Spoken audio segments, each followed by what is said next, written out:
All right, what is up, guys? This is Joseph back with the Utah Utes Football Digest. And today we are going to be breaking down in detail every Utah player that has potential to be drafted this year.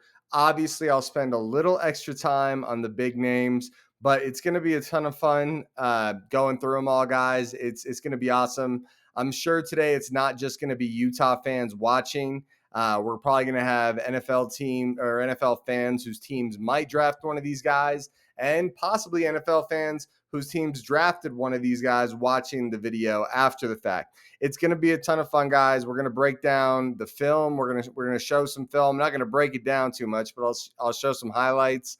I'll go through the PFF grades. I'll go through some stats. We'll kind of just give you my opinion on these guys. So it'll be a lot of fun, and I think if anyone's informed enough to give a solid opinion on what this player could be and what they were for Utah, I feel like I'm that guy. This channel's all about Utah football, so I watched every snap they played over the past few years, and I should have a lot of insight to give on all these guys. One thing I do want you guys to do is stick around until the end of the video, and one thing I'm going to go throw in there is if I was drafting these guys, so if I was the GM of an NFL team, obviously there's other factors involved, but just just flat, if everything was equal, if I was drafting them, who would I draft first to last? And so that should be a fun little exercise there. But one super cool thing we're going to do here, guys, is I am going to give away some awesome cards for you guys. I've got rookie cards. I've got a Devin Lloyd Hollow rookie card. I've got a bunch of other rookie cards too, just to give you guys an idea. Stacks of them. I've also got Devontae Booker, Utah running back a little while back, jersey patch. I've got Steve Smith, Monster Pro U jersey patch. So super cool there, guys. But more than that, I've actually got some really cool ones that I'm going to show you guys. I've got a Devin Lloyd numbered card. So this is Devin Lloyd rookie card numbered. You can see it there. I've also got another Devin Lloyd rookie card numbered, as well as some autographed cards. I have a Nephi Sewell auto. And I've got, this is the big one, guys. This is the big card that you guys are going to want. I've got a Devin Lloyd autographed rookie card. So that's a nasty one, guys. A Devin Lloyd autographed rookie card. And I am more than willing to give those away. I'm going to tell you in a second here how you can win those. Before I go through that, though, please make sure you guys smash the like button. That'll help get the video out to more Utah fans. Also, as we go through the video, make sure you guys comment down below. Give me your thoughts on each player. Do you agree with my take on them, how they can contribute to a team? It's going to be a pretty overall positive video, but I'll definitely tell you guys which players I really feel like can make an impact and who I'm very fond of. So it should be a ton of fun. Also subscribe to the channel if you love Utah football. We also, so let's break it down. How do you win the cards in the giveaway? So we got a bunch of sweet cards like this Devin Lloyd auto here. If you guys want to win the card, what you need to do is Facebook, Instagram, or Twitter. You need to go on, and if you're on Twitter or Instagram, you need to just at Utah Utes Balling and tell me who your favorite player is in this draft and why, and share the video. So at Utah Utes Balling, who your favorite player is in the draft and why. And that's it. Then you're into, and you can get in up to 3 times there. So that's Facebook, Instagram, and Twitter. But that's how you can enter for free, no charge to you. Just say at Utah Utes Ballin'. On Facebook, it's Utah Utes Football Digest. And then just say who your favorite player is and why, and then share the video with the post. So that's how you can get entries. If you want more entries, the Patreon is going to be linked in the description. You can get a bunch of extra entries that way, and it helps support the channel and helps do pretty awesome giveaways like this. I put a ton of that money just right back into the channel. So it should be a ton of fun, guys. So You know how to enter into the giveaways. Make sure you do it. I'll be keeping an eye on them. We're going to run the contest from now until the end of April. So on May 1st, I'm going to look at all the entries. And what we're going to do is I'm just going to pick entries, and basically every 5 entries, I'm just going to give away more stuff. So every 5 entries, I'm going to give away more stuff. So it should be a ton of fun, guys. Make sure you do that at Utah Utes Ballin and at Utah Utes Football Digest on Facebook and Instagram at Utah Utes Ballin. Who your favorite player is for Utah in the draft and why, and then share the video with your page. Let's go ahead and dive in, guys. We're going to have a ton of fun. We're going to break down all the Utah players in the draft. Stick around to the end, and I'm going to tell you what order I would draft these players in. Let's dive in.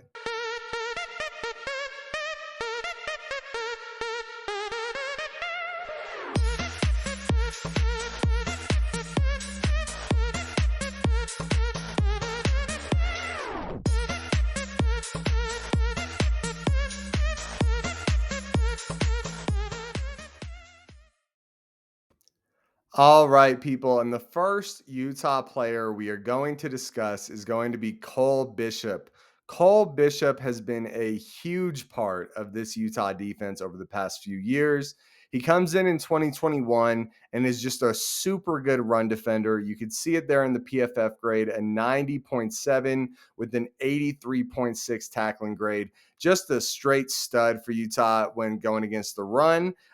Pretty much a liability in coverage when he was, just coming in and just starting to play, and only got 399 snaps in 2021, but was a really good player for Utah at the gate. We all kind of knew he was going to be something special. You can see in the highlights on the screen, very physical player, smash mouth, tough football. He's a guy that, as a Utah fan, you always felt like he could set the tone for the game. He wouldn't always make a turnover or make some crazy big play, but he would set the tone for the game.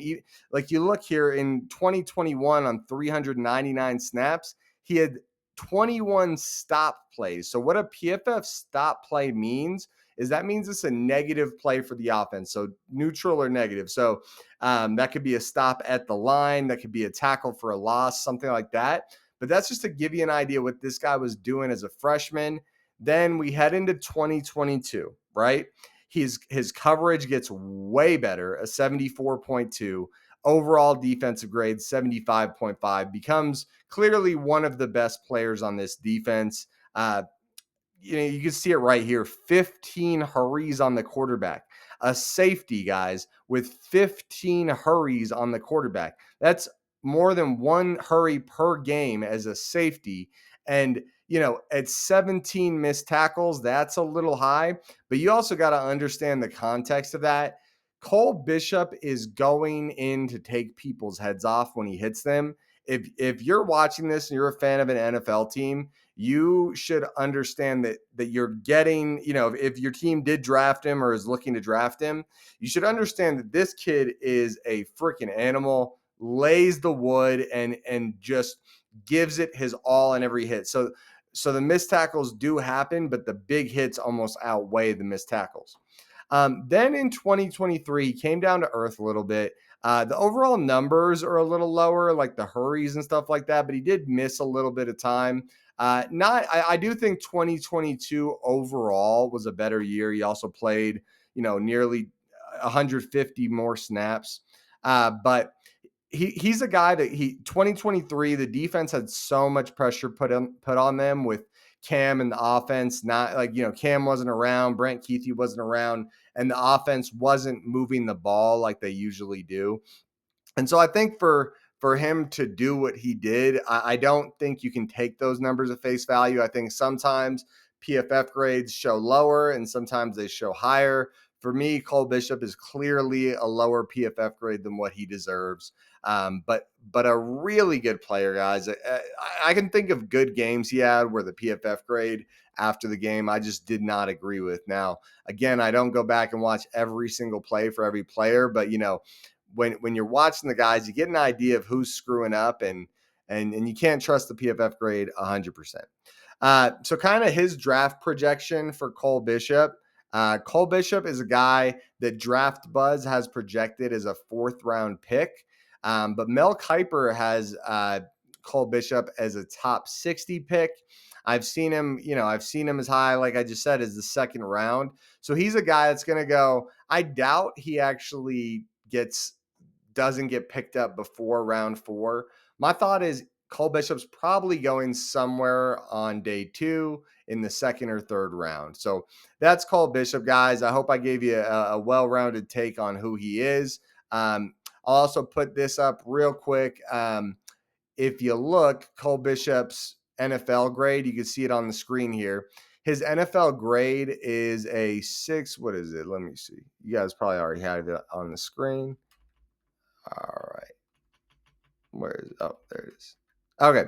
Cole Bishop's grade is a 6.20, which means potential average starter. To me, that's a low grade. I think Cole Bishop has the potential to be a good to very good starter in the NFL. I don't know if he'll ever be like one of the best safeties in the entire league, but like a top 15 kind of safety, I think he definitely has that potential. So that's Cole Bishop out of Utah. All right, guys. And the next guy we are taking a look at is another safety from Utah, Sione Vaki. So Sione Vaki had a wild 2023 season. A solid safety for Utah, a good safety for Utah. I would say a very good safety. Don't let me downplay what he's bringing to the table as a safety.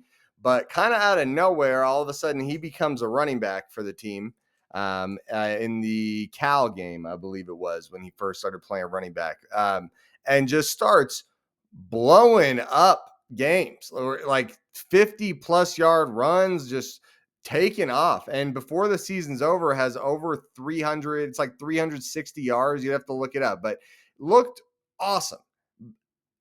Awesome player. And his PFF grade, you'll see it on the screen here, is 66.8 in 2023.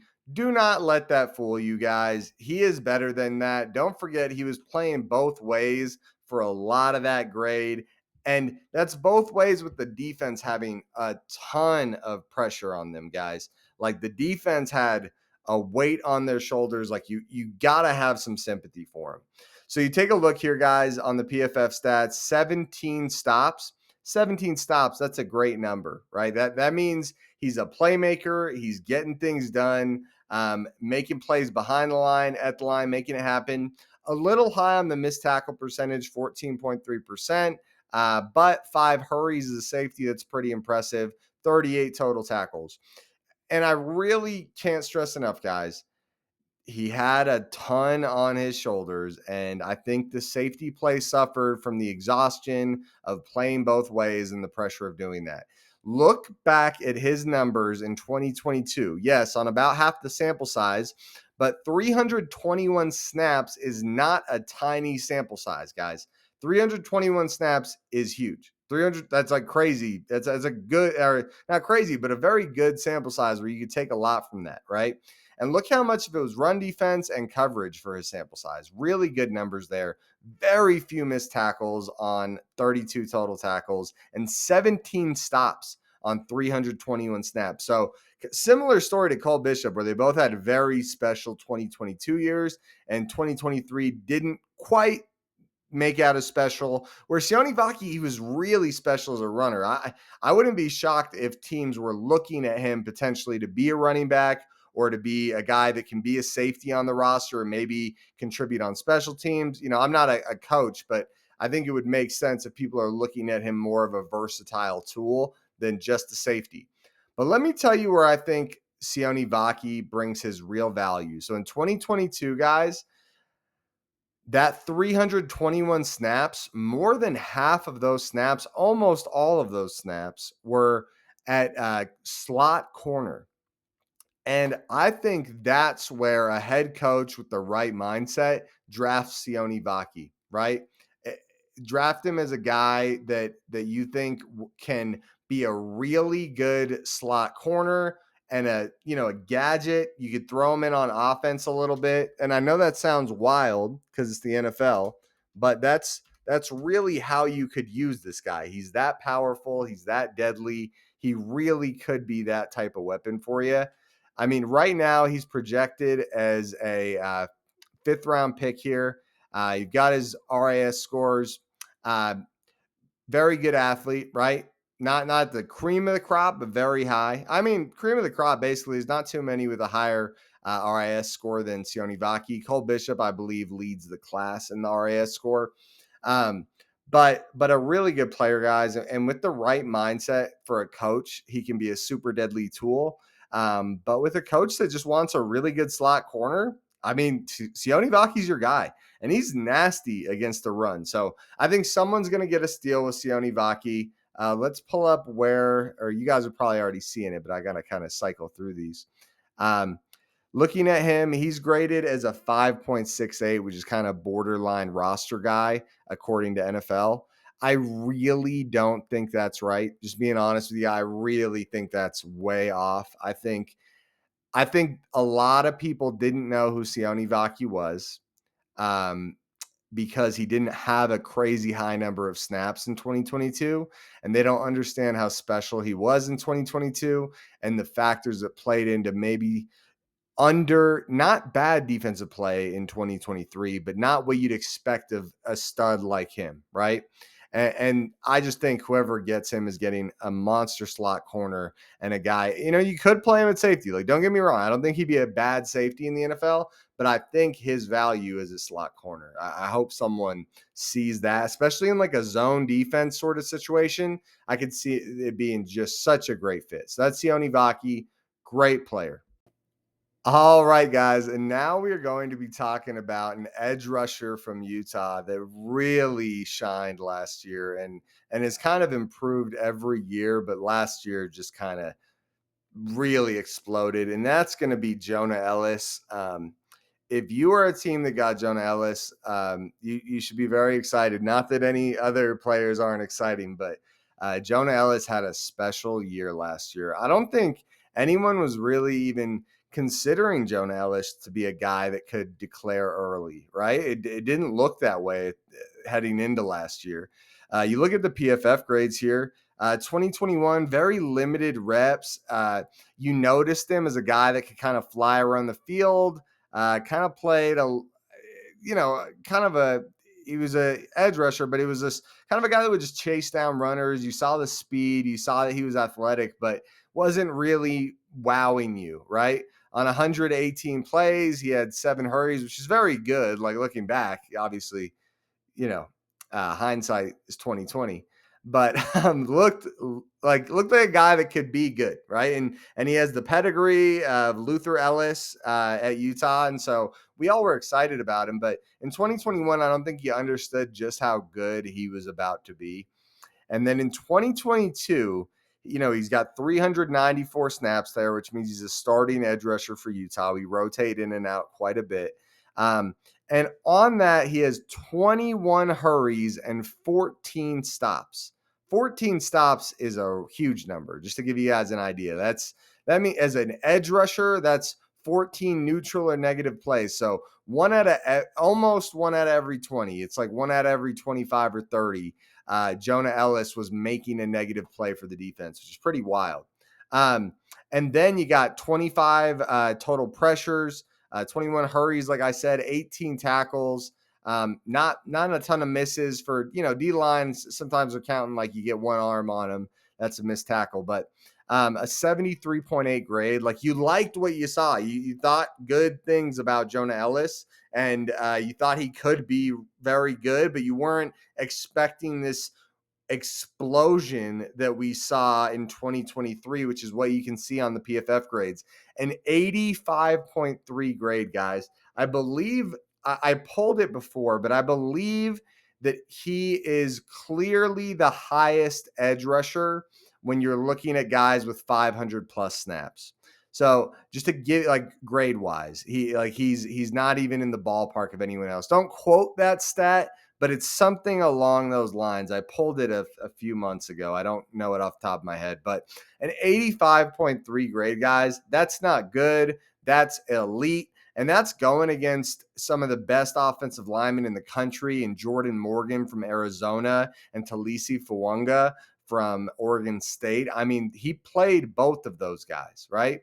or actually, he was out against Jordan Morgan. So I spoke too soon there. But but still a really special year, guys. Look at the numbers as you go through the PFF stats. 24 hurries, 17 tackles, 25 stops, guys, on 573. Another really good stop to snap ratio. And then you look at the sacks, 13 sacks last year. And for the majority of the year, I don't know how much everyone was following it, but for the majority of the year, he led P5 in sacks. And it was super impressive. He actually led the country in sacks for a while, but he led P5 in sacks for quite a bit of time there too. But a really special player. And you can see the RAS score here. It's good. It's not great, right? But when you look at his RAS score, look at how much is negatively being affected by his height and weight. And for sure, those are factors, right? I'm not downplaying that those don't matter, but I would tell you guys, they're, for me personally, they're the least important part of the measurable, right? It's like, yes, it is important to look at that, but is that how much regard am I taking into height and weight? And for sure, he probably needs to gain some weight, right? He's not even 250 pounds according to this, and he probably bulked up for the weigh-in at the combine. But I think you look at the other parts of the RAS score. You got a really athletic specimen here, a guy very, very fast 3-cone, very fast agility drills. I'm a huge fan of Jonah Elliss. I don't think it's any secret, judging by how much I talk fondly of him. But a guy that really impressed the crap out of me this year, and I think any team getting him should be extremely excited about what they are getting. And let's go ahead and look at his draft projection. I know it's probably already on the screen for you guys, but I did not take pictures of these, so is what it is. His draft projection is going to be, according to Draft Buzz, right? That's what I like to look at for all of them, just to keep it even. What is his draft projection? It's funny, they actually have him compared to Will McDonald from Iowa State. I'm a Jets fan for my NFL team, so Will McDonald looks pretty good. It was a confusing pick last year, but he looks pretty good. So they have him listed as a 3rd-round pick according to Draft Buzz. So very highly rated. So he's a guy similar to Cole Bishop, where I see him going somewhere on day 2.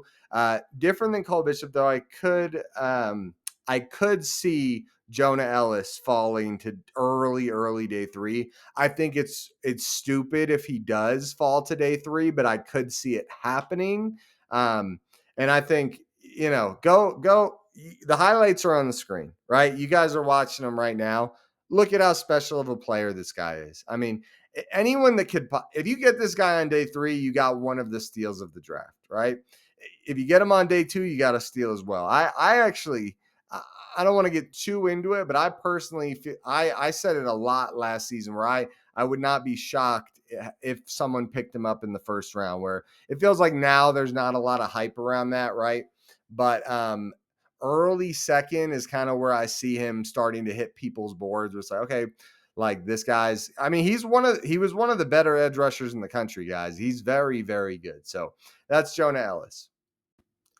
All right, guys. And the next player we're going to talk about is going to be a wide receiver from Utah, and a guy that has really developed quite a bit and become a leader on this team over the past 3 years. And that's going to be Devaughn Vele. Devaughn Vele is a guy that has really been a fan favorite, and a situation where you always felt like he was right there, and it just never took off to the next level, right? It never took that next step. That's kind of the story with Devaughn Vele. And you can look at it here with the PFF grades on the screen. In 2023, didn't play the full year, but 2021, 605 snaps, right? 58.9 grade. And let me give some context to that grade. So he and Cam started hooking up, and he started to become a pretty reliable target for Cam. And a lot of it came from like flashes where Cam just trusted him. Was he the most polished receiver at that point? No. Was he ready to be like a true number 1? No, not. He wasn't ready. but he really would flash at times where you could tell he was Cam's go-to guy. When Cam was scrambling and needed to throw to someone, it was Devaughn Vele. It was they had a special connection, and that was very clear. And then in 2022, he had quite a year, right? And you can tell by the PFF grade, it's quite a bit higher. It's 70.2, 828 snaps, and really became a good player, nearly 1,000 yards that year. And, not quite 1,000 yards, but not that far off.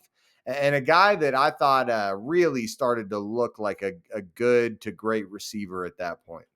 And I was super impressed with the kid, and he really looked like he was going to have a very special 2023. I think all the Utah fans were expecting it and expecting big things from him. But 2023, Cam doesn't play at all. Brant Keithy's not there to help pull a little action away from Devaughn Vele.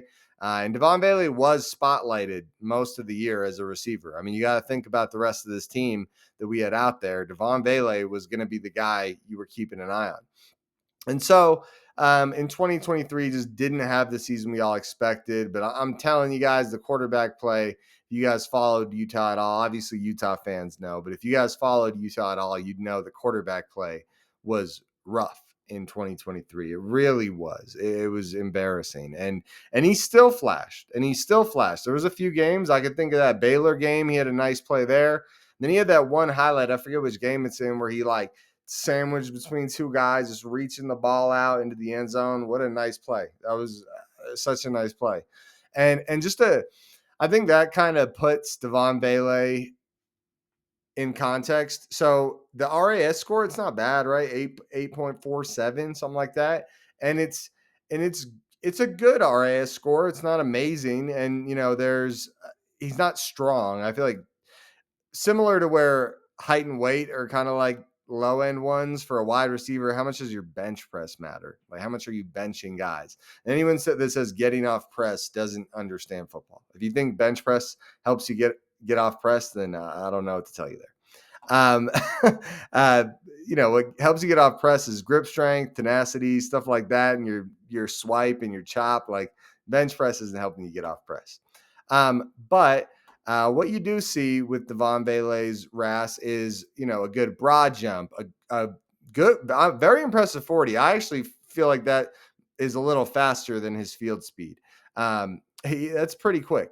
The shuttle, not so good, decent 3-cone, that sort of deal. But he graded out well, really, 9.75-inch hands, 33.5-inch arms. So the RAS looks solid. And what you're getting, guys, is a playmaker. He's not the perfect red zone threat guy, jump ball guy. He's not the perfect route runner. He's not like a specific type of guy. He's not a screen and blow you away with his athleticism. He's a guy that's just pretty good at everything. I think that's the best way to put him. If he has a specialty, it's probably jump balls and contested catches. But what he is, guys, is just a playmaker. When you need plays, he's going to find a way to make it happen, and he's going to be your quarterback's best friend when he needs an outlet. So that's Devaughn Vele for you. And projection-wise, he's projected to be either UDFA or late or towards the end of the draft. So that's Devaughn Vele. All right, guys, and the next player we're going to be talking about is going to be Sataoa Laumea. Sataoa Laumea is a guy that was a staple offensive lineman for this Utah team. And you can take a look at the PFF grades, right? In 2020, he gets 360 snaps, starts to show that he can be a starter, below average grade, though. Then in 2021, he really came on, especially the second half of that year. Where he really started to step up and show that he could be a down in, down out offensive lineman and be a playmaker, especially in the run block. You see that consistently throughout his time at Utah, where the pass block was never good, even bad at times, but the run block was always pretty impressive, which is what Utah, make sure their line's good at. And I think probably some of that's coaching, right? It tends to be a trend with Utah offensive linemen where they're really good at run blocking and not so good at pass blocking, or at least leaning the run block direction, right? And with a guy like Sataoa Laumea, you see as time goes on here in 2022, 57.6 grade. But let me be super clear. Every season, this seems to happen with the Utah offensive line, where the first half of the year is just dread, real rough. I mean, I don't know what it is about that first half of the year for the Utah offensive line, but it's just a rough time. And then the second half of the year, they figure things out and the grades start to get a lot better. So that's the story of 2022. Um, but still a solid run block grade, really bad pass block though. And then in 2023, well above average in the run block grade, still not great in pass block, quite below average with a 54, 65.4 overall grade. And his 2024 three, I don't know if I said 2024 earlier, but 2023, it's kind of a story of ups and downs where he would just have really bad games and then really, really good games. Hard to explain it really because it wasn't like the talent always matched the game. It was just it never seemed to click game in and game out. It was more of a flash type of deal.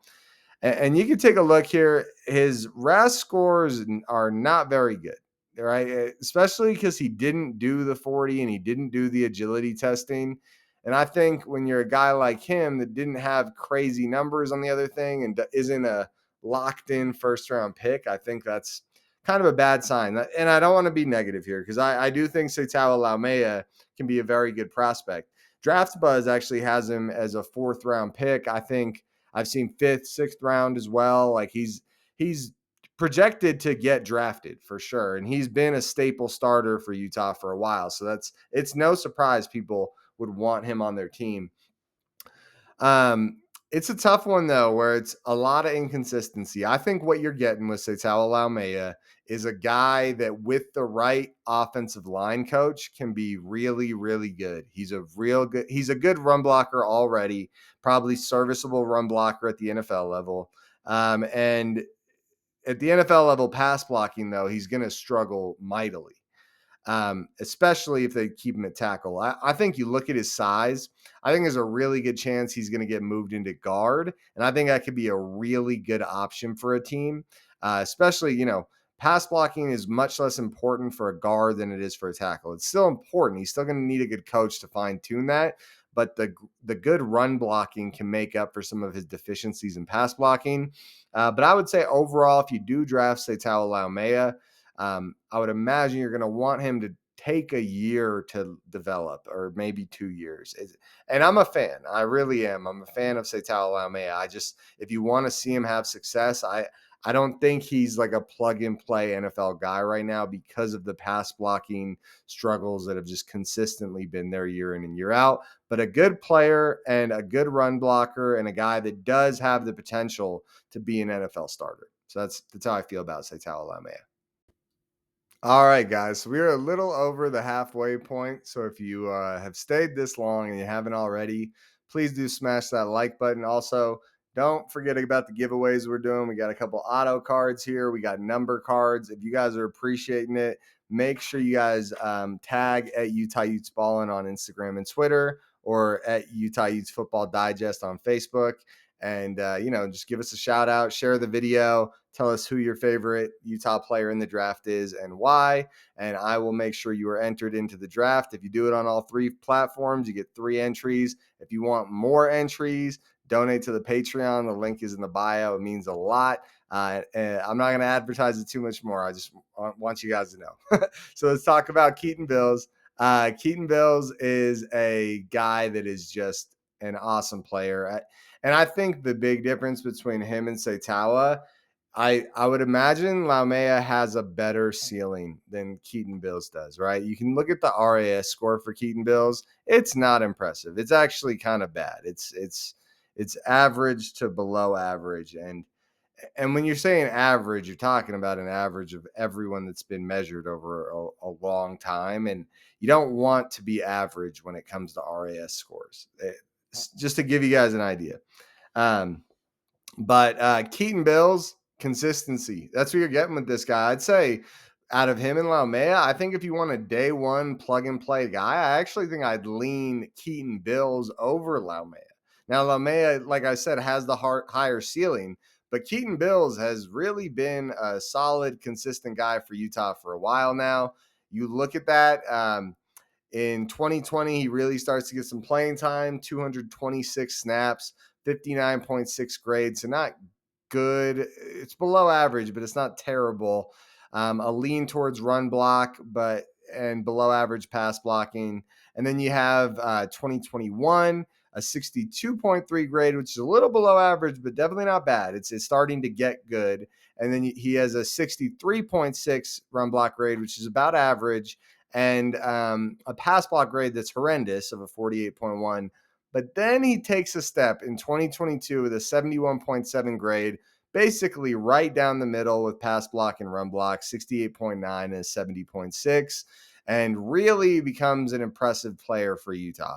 A 71.7 grade at offensive line's very good. I mean, it's good at least. It's consistent. And you look at his game log, there's not a ton of up and down swings. Everyone has up and down swings, but he's consistent pretty much game in and game out. And then 2023 follows it up again. His run blocking gets a good amount better. His pass blocking gets a good amount worse, but not terrible, still below average, where he looks like a guy that, he has the ability to pass block when necessary. And he showed that he could do it for a whole season at a pretty good level in 2022. And don't forget, guys, the quarterback play has to factor into this in 2023. So I think with Keaton Bills, like I said, solid down in, down out player. The RAS score is pretty rough. It's not promising, but seems like a guy to me that really, if your team picked him up or is thinking about picking him up, it's a good pick. Like, to me, if he's your starter right away, that's probably not a good thing. He could probably spot fill for some games out the gate, but it's probably not a good thing if he's a starter. But he's a guy that can be a serviceable backup right away at the NFL level. That's kind of how I view Keaton Bills. Let's go ahead and see, where do they have him for draft buzz? What is the projection? Let's see. Boom. And all Pac-12 honorable mention in 2022 for Keaton Bills. So he's not just some random player. So he's actually ranked number 239 overall and projected to be a UDFA, but that means he's borderline draftable. So you could see him go late day 3. You could see him go undrafted. As an undrafted guy, he's a big pickup. He's a good pickup, but as a late day 3, definitely that's kind of where I would imagine him going. And I think if you did get him or are projecting to get him on late day 3, you should be happy about that. He's a good player. He's solid guy down in and down out. All right, guys. And the next player we're going to be talking about is a cornerback that transferred from Ole Miss last year to Utah. And that is going to be Miles Battle. So Miles Battle, cornerback 2 for Utah for a long time now, has been a position that struggled quite a bit, and it just felt like a position that we just have not been able to figure out for a while for one reason or another, right? And Miles Battle was the guy that we brought over and hoped could do that. And I think he did it to a pretty good level. You look at the PFF grades in the SEC, he had a 74.8 grade in 2020 on 108 snaps, 2021, a 71.6. Then in 2022, a bit of a down year, but not a terrible year. 62.2 grade. And you could see the huge jump when he comes to Utah in his tackling and the toughness type of deal there, where just a really well-rounded player in 2023 for Utah. A guy that I liked a lot last year. I felt like there were some ups and downs for sure from him, but a guy that felt like he had a bounce back year after a down year and came out to the Pac-12, looked good. I do think one of my concerns with Miles Battle is the other person he was competing with. And I'm not going to bash anybody. That player is no longer on the Utah team. But the other person he was competing with for that cornerback 2 spot, on a large sample size, was one of the worst cornerbacks in all of college football. I don't remember the exact metric, but I pulled it over a certain number of snaps, and it wasn't a big number. It was like 200 snaps. but there was nobody that had a lower grade than him on that snap number. You guys can go back and find the video if you want to. But anyways, I'm not trying to get too much into that. It's not about him. It's about Miles Battle. But Miles Battle was a guy that could not solidify that he was the number 2 corner. He wasn't able to lock it down, and he continued to split time with this other guy. And I think no matter what the PFF grades say, I think it's a little concerning that he couldn't lock it down. Just being real about it, right? And you can see from the highlights on the screen here, Miles Battle makes some plays. He's not a joke. He's a solid player. I think what you're getting in Miles Battle, if it's me, if my team drafted Miles Battle, which maybe at this point he got drafted by the Jets, that'd be fun.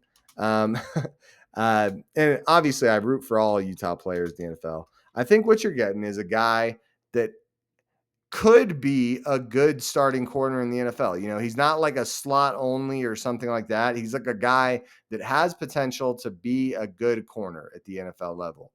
But you know, if your team got him, I'm guessing he went undrafted and your team picked him up undrafted. That's the projection for him.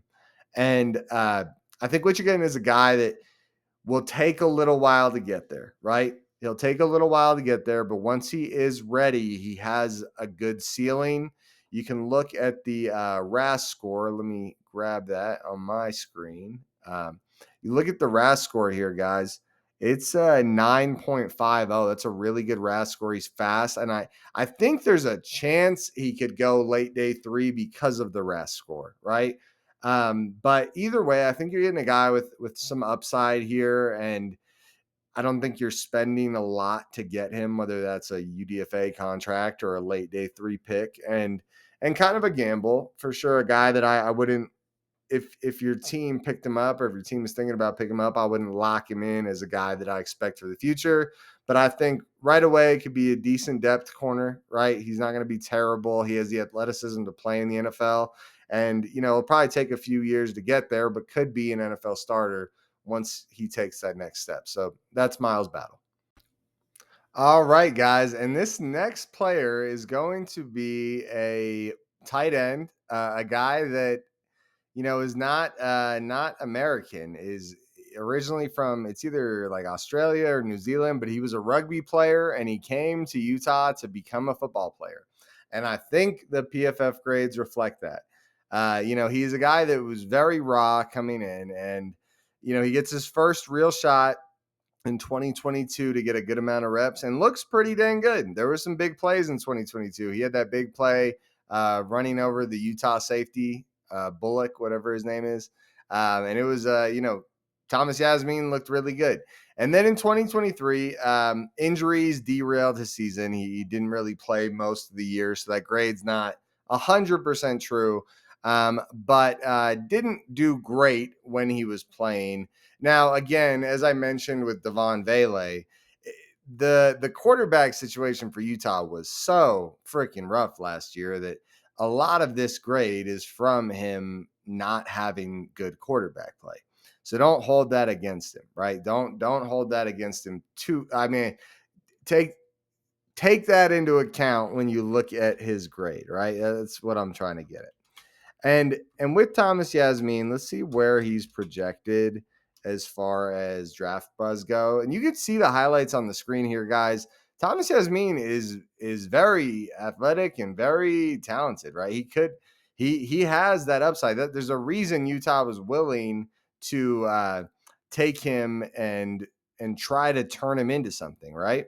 And then it looks like NFL Draft Scout has him as a 7th round pick to to an undrafted free agent.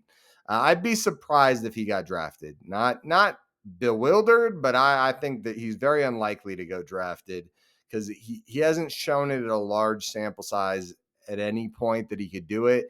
And I think what you're getting with Thomas Yassmin is you look at his RAS score. He's athletic. He's not crazy athletic. And you're getting a receiving tight end, a guy that can make plays as a tight end, and has a ton of potential. He's strong, he's athletic, and he needs to be a much better run blocker than he is now. I think he's not a guy that's ready to play at all. He does have a ceiling, but he's not ready to play in the NFL at all. He's a guy that's going to take some time. I could see a good coach scheming him in a little bit here and there as just a big receiver, basically. But he's not ready for the NFL game yet. He needs to work on the run blocking. He needs to work on the receiving too, but he is athletic enough to play in the NFL. He's not, I don't believe this RAS score is really reflective of him. Not crazy agility or anything like that, but he is athletic. He's got some speed to him. He can lower the shoulder. He can play with the big boys for sure. So that's Thomas Yassmin. Not a guy that's terrible, but not a guy. I mean, I could see him making a roster and kind of bouncing from team to team for a little while. He's going to be a project, so hopefully he winds up at the right situation where a team really wants to invest in him. All right, guys. Well, if you are at this part of the video, I really appreciate you taking the time to watch the whole thing. I know it was a long one. Took a lot. I haven't edited it yet, but I'm about to. When you're watching this, I will have edited it, and there's a bunch to add in. So that'll take a while too, but I do appreciate it a ton, and I appreciate you guys watching the video. So if you made it this far, like the video, guys. Like I said, in a second here, I'm going to break down what order I would draft these players in, where I think they should rank as a group, and kind of like if I was a GM, who would I draft? But make sure you smash the like button. Also comment down below, what order would you draft them in, right? What order would you draft them in? Also subscribe to the channel. If you guys love Utah football, this is the place to be. I love Utah football. I try to make as many videos as I can. I got a wife and 2 kids, so sometimes it gets tough, but I do what I can for you guys. We're doing that giveaway. I got the Devin Lloyd auto. I got Nephi Sewell autos. I've got numbered cards for Devin Lloyd. I've got a Steve Smith jersey patch. I've got Devontae Booker patch, Devontae Booker rookie card. I've got some cool cards, guys, and I want to give them away. If you want to be entered into the giveaways, make sure you tag at Utah Utes Ballin on either Instagram or Twitter, or at Utah Utes Football Digest on Facebook, and just say who your favorite player is and why in the draft for 2024 from Utah, and then share the video with your post, and then you'll be entered into a giveaway. If you post on all 3 platforms, you'll be entered into all 3 giveaways, and I'll give away as many cards as makes sense. Like every 5 entries I get, I'll give away another item. So whatever makes sense. And I would love to give away all these cards. So the more the merrier, guys. So if you want some awesome cards, there's a Devin Lloyd auto rookie card here, guys. It's a pretty damn cool card. So make sure you guys get on that. And then with that, make sure you do that, and you can get 3 entries. If you want more entries, there's 3 free ways to get entries. So you don't have to donate money if you don't want to. That's not what it's about. But if you would like to support the channel financially, sign up for the Patreon, and I'd really appreciate it. Not almost all the money, but a good amount of the money from the Patreon and any donations to the channel go right back into the channel, giving you guys free stuff, player interviews, things like that.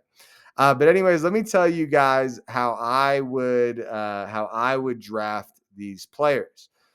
So the first guy I would pick, and this is probably going to be the most controversial. I feel like there's a clear, at least in my mind, there's a clear top 2.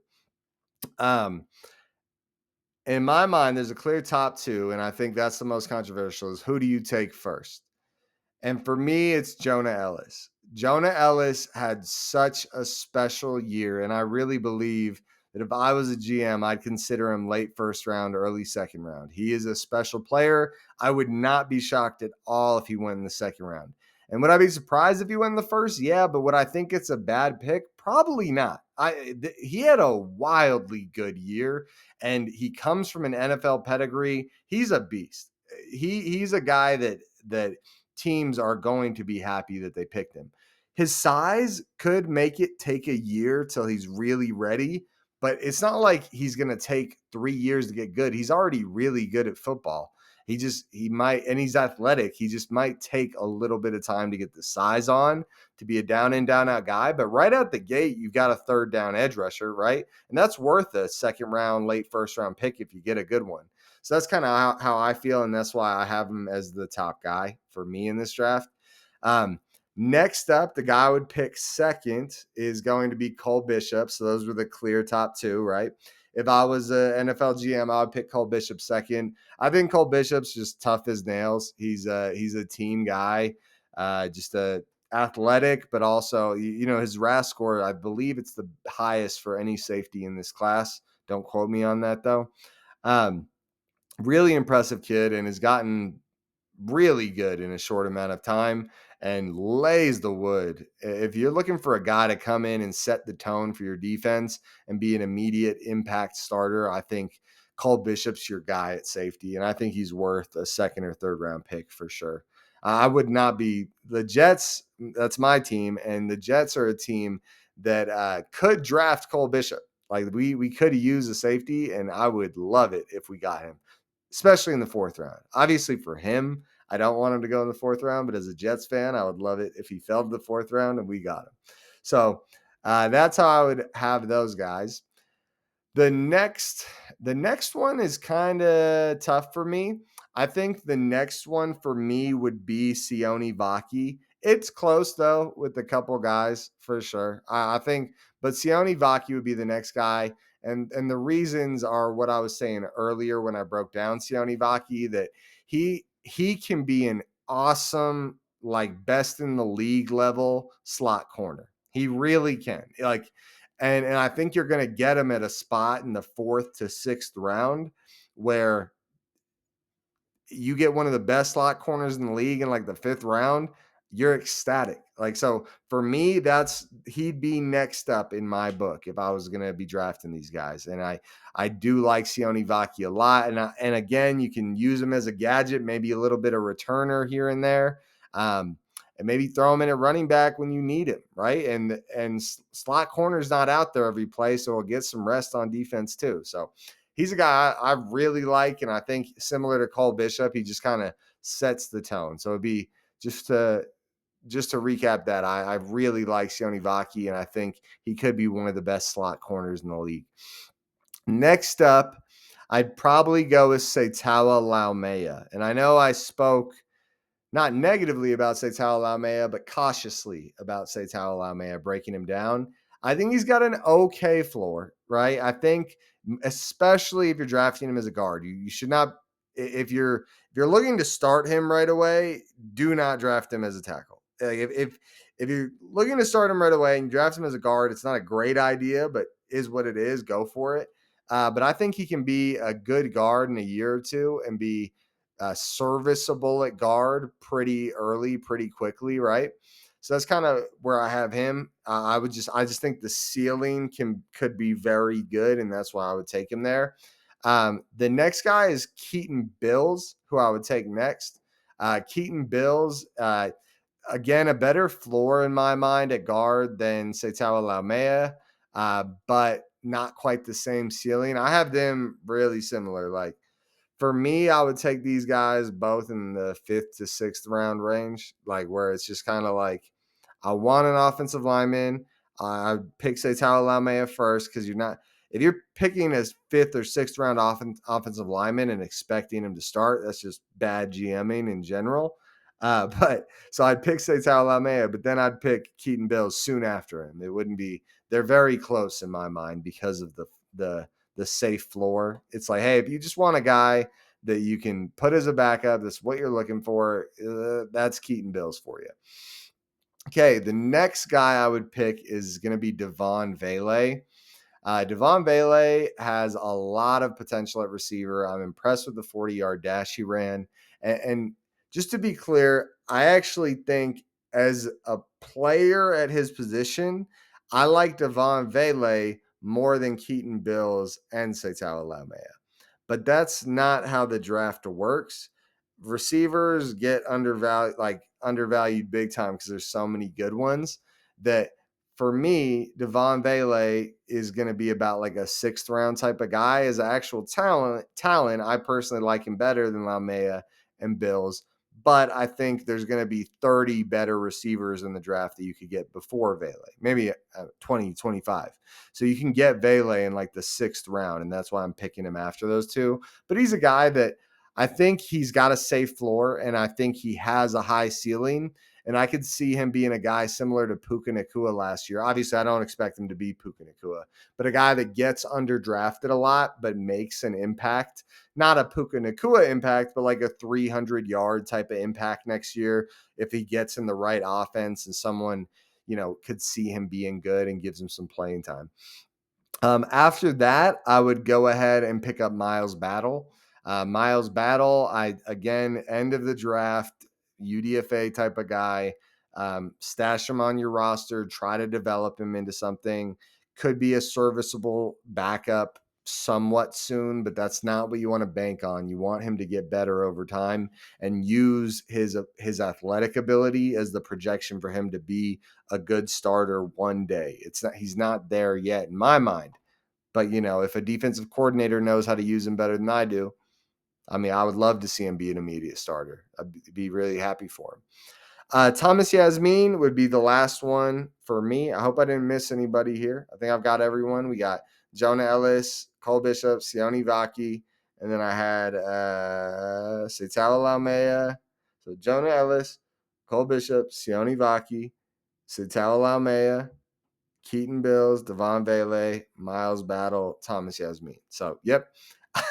Thomas Yassmin would be the last one for me. I think he has some upside, but I think his skills are still super raw, and he's going to need some work. He's going to be a practice squad guy probably for a little while. Is there potential for sure? But, with practice squad guys, like if someone steals him from your practice squad, like you don't even get the benefits of him. So, hopefully he can figure it out in the NFL. But if I was a team, I wouldn't bank on that. And he'd definitely be a UDFA for me.